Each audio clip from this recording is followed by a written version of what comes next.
Shadow learning സൊല്യൂഷൻസിലേക്ക് ഏവർക്കും സ്വാഗതം. ഈ വീഡിയോകൾ നിങ്ങൾക്ക് ഉപയോഗപ്രദമാകുന്നുണ്ടെങ്കിൽ ഒന്ന് ലൈക്ക് ചെയ്യുക. നിങ്ങളുടെ അഭിപ്രായങ്ങളും നിർദ്ദേശങ്ങളും താഴെ കമന്റ് ബോക്സിൽ രേഖപ്പെടുത്തുക. Choose the correct form of the verb given in brackets for the following. Our headmaster always walked to school. Is walking, walks, walk, none of these. ഞങ്ങളുടെ ഹെഡ്മാസ്റ്റർ പതിവായി സ്കൂളിലേക്ക് നടന്നാണ് വരാറുള്ളത്. ഇവിടെ ഇത് പതിവായി ചെയ്യുന്ന ഒരു കാര്യത്തെയാണ് സൂചിപ്പിക്കുന്നത്. പതിവായി ചെയ്യുന്ന കാര്യത്തെ സിമ്പിൾ പ്രസന്റ് ടെൻസിലാണ് സൂചിപ്പിക്കുന്നത്. ഇവിടെ സബ്ജക്റ്റ് സിംഗുലർ ആയതുകൊണ്ട് വെർബും സിംഗുലർ ആയിരിക്കണം. ഡസ് പ്ലസ് walk, walks എന്ന സിംഗുലർ വെർബാണ് ഇവിടെ ഉപയോഗിക്കേണ്ടത്. Our headmaster always walks to school. Answer option B. My father drinks a lot of water daily as advised by his doctor. Drinks is drinking, drink, none of these. എൻ്റെ അച്ഛൻ doctor ഉപദേശിച്ചതുപോലെ എല്ലാ ദിവസവും ധാരാളം വെള്ളം കുടിക്കാറുണ്ട്. ഇതും പതിവായി ചെയ്യുന്ന ഒരു കാര്യത്തെയാണ് സൂചിപ്പിക്കുന്നത്. അതുകൊണ്ട് ഇത് സിമ്പിൾ പ്രസന്റ് ടെൻസിലാണ് സൂചിപ്പിക്കേണ്ടത്. ഇവിടെ മൈ ഫാദർ സബ്ജക്റ്റ് സിംഗുലർ ആയതുകൊണ്ട് വെർബും സിംഗുലർ ആയിരിക്കണം. ഡസ് പ്ലസ് ഡ്രിങ്ക്, ഡ്രിങ്ക്സ് എന്ന സിംഗുലർ വെർബാണ് ഇവിടെ ഉപയോഗിക്കേണ്ടത്. Answer option A, drinks. My father drinks a lot of water daily as advised by his doctor. Their school reopened next month. Reopens is reopening, reopen, none of these. അവരുടെ school അടുത്ത മാസം വീണ്ടും തുറക്കും. നേരത്തെ തീരുമാനിച്ചുറപ്പിച്ച ഒരു കാര്യത്തെ സിമ്പിൾ പ്രസന്റ് ടെൻസിലാണ് സൂചിപ്പിക്കേണ്ടത്. ഇവിടെ സബ്ജക്റ്റ് സിംഗുലർ, സ്കൂൾ എന്ന സബ്ജക്റ്റ് സിംഗുലർ ആയതുകൊണ്ട് വെർബും സിംഗുലർ ആയിരിക്കണം. ഡസ് പ്ലസ് റീഓപ്പൺ, റീഓപ്പൺസ് എന്ന സിംഗുലർ വെർബാണ് ഇവിടെ ഉപയോഗിക്കേണ്ടത്. Their school reopens next month. Answer option A. It rain now, rains, may rain, is raining, none of these. ഇപ്പോൾ മഴ പെയ്തുകൊണ്ടിരിക്കുകയാണ്. അപ്പോൾ തുടർച്ചയായി നടന്നുകൊണ്ടിരിക്കുന്ന ഒരു പ്രവൃത്തിയെ പ്രസന്റ് കണ്ടിന്യൂസ് ടെൻസിലാണ് സൂചിപ്പിക്കേണ്ടത്. ഇവിടെ it is raining now. Now എന്ന ടൈം ഇൻഡിക്കേറ്റർ പ്രസന്റ് കണ്ടിന്യൂസ് ടെൻസിനെയാണ് സൂചിപ്പിക്കുന്നത്.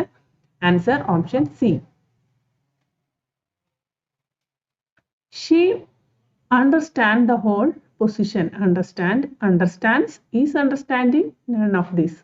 അവൾക്ക് മുഴുവൻ പൊസിഷനും അറിയാം. ഇവിടെ സിമ്പിൾ പ്രസന്റ് ടെൻസ് ആണ് ഉപയോഗിക്കേണ്ടത്. ഷീ എന്ന സബ്ജക്റ്റ് സിംഗുലർ ആയതുകൊണ്ട് വെർബും സിംഗുലർ ആയിരിക്കണം. ഡസ് പ്ലസ് അണ്ടർസ്റ്റാൻഡ്, അണ്ടർസ്റ്റാൻഡ്സ് എന്ന സിംഗുലർ വെർബാണ് ഇവിടെ ഉപയോഗിക്കേണ്ടത്. Answer option B, understands. That house belong to my brother. Belong is belonging, belongs, none of these. ആ വീട് എൻ്റെ ബ്രദറിൻ്റെതാണ്. ഇത് സാധാരണ ഒരു കാര്യം പറയാനായി സിമ്പിൾ പ്രസന്റ് ടെൻസ് ആണ് ഉപയോഗിക്കേണ്ടത്. ഇവിടെ സബ്ജക്റ്റ് സിംഗുലർ ആയതുകൊണ്ട് വെർബും സിംഗുലർ ആയിരിക്കണം. ഡസ് പ്ലസ് ബിലോങ്, ബിലോങ്സ് എന്ന സിംഗുലർ വെർബാണ് ഇവിടെ ഉപയോഗിക്കേണ്ടത്. That house belongs to my brother. She met him last month. Met, has met, had met, none of these. അവൾ അവനെ കഴിഞ്ഞ മാസം കണ്ടു. ഇത് പൂർണ്ണമായും ഭൂതകാലത്ത് കംപ്ലീറ്റ് ചെയ്ത ഒരു പ്രവൃത്തിയാണ്. ഇവിടെ സിമ്പിൾ പാസ്റ്റ് ടെൻസ് ആണ് ഉപയോഗിക്കേണ്ടത്. She met him last month. He learn driving in 2015. Has learned, had learned, learned, none of these. അവൻ 2015 ഡ്രൈവിംഗ് പഠിച്ചു. ഇതും പൂർണ്ണമായും ഭൂതകാലത്ത് കംപ്ലീറ്റ് ചെയ്തൊരു പ്രവൃത്തിയാണ്. ഇവിടെ സിമ്പിൾ പാസ്റ്റ് ടെൻസ് ആണ് ഉപയോഗിക്കേണ്ടത്. He learned driving in 2015. She returned all books to the library last week. Returned, has returned, had returned, none of this. അവൾ കഴിഞ്ഞ ആഴ്ച എല്ലാ ബുക്കുകളും ലൈബ്രറിയിലേക്ക് തിരികെ നൽകി. ലാസ്റ്റ് വീക്ക് ഭൂതകാലത്ത് പൂർണ്ണമായും കംപ്ലീറ്റ് ചെയ്തൊരു പ്രവൃത്തിയാണ്. അതുകൊണ്ട് ഇവിടെ സിമ്പിൾ പാസ്റ്റ് ടെൻസ് ആണ് ഉപയോഗിക്കേണ്ടത്. She returned all books to the library last week.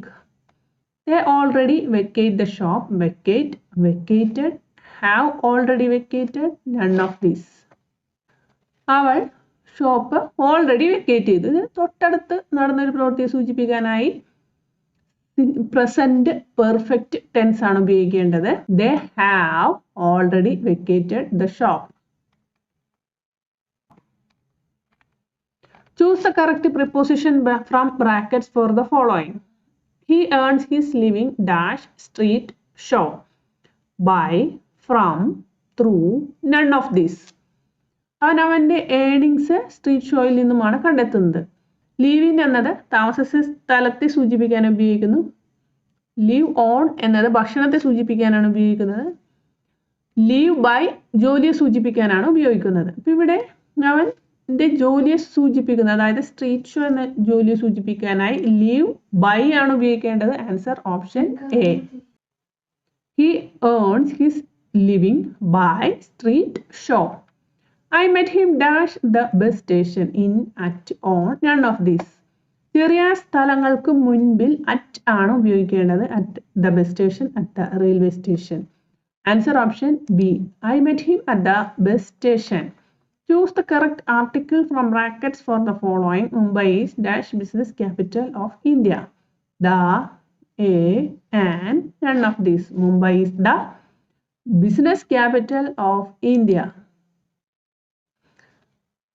He claims to be dash God. അവൻ ഒരു ദൈവമാണെന്ന് അവൻ ക്ലെയിം ചെയ്തു. അപ്പം ഇവിടെ അവൻ ഒരു ദൈവമാണെന്ന്. അപ്പം ഇവിടെ ഗോഡ് എന്ന വാക്കിൻ്റെ പ്രൊനൗൺസിയേഷൻ കൺസോണന്റ് സൗണ്ടിലാണ് ആരംഭിക്കുന്നത്. അതുകൊണ്ട് ഇവിടെ ആർട്ടിക്കിൾ എ ആണ് ഉപയോഗിക്കേണ്ടത്.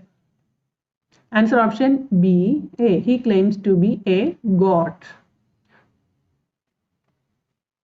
Choose the correct synonym from brackets for the following. Docile, gentle, stubborn, harsh, none of these. Docile എന്നാൽ അനുസരണയുള്ള, അതിനോട് സമാനമായ അർത്ഥമുള്ളത് gentle. Hostility, friendship, enmity, happy, none of these. Hostility എന്നാൽ ശത്രുത, അതിനോട് സമാനമായ അർത്ഥമുള്ളത് enmity. Choose the correct antonym from brackets for the following. Liquidate, commerce, wind up, shut down, none of these. Liquidate എന്നാൽ അടച്ചുപൂട്ടുക, commerce എന്നാൽ വ്യാപാരം, വൈൻഡ് അപ്പ് അടച്ചുപൂട്ടുക, shut down അടച്ചുപൂട്ടുക. അപ്പോൾ ഇവിടെ ആൻസർ ഓപ്ഷൻ ഡി ആണ്, നൺ ഓഫ് ദീസ്.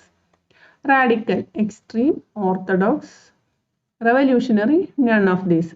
റാഡിക്കൽ എന്നാൽ സമൂലമായ, അതിനോട് ഓപ്പോസിറ്റ് ആയിട്ട് വരുന്നത് ഓർത്തഡോക്സ്, യാഥാസ്ഥിതികമായ. Answer option B, orthodox. Choose the correct meaning from brackets for the following. Ab initio, at the beginning, at the end, at any time, none of these. Ab initio, at the beginning.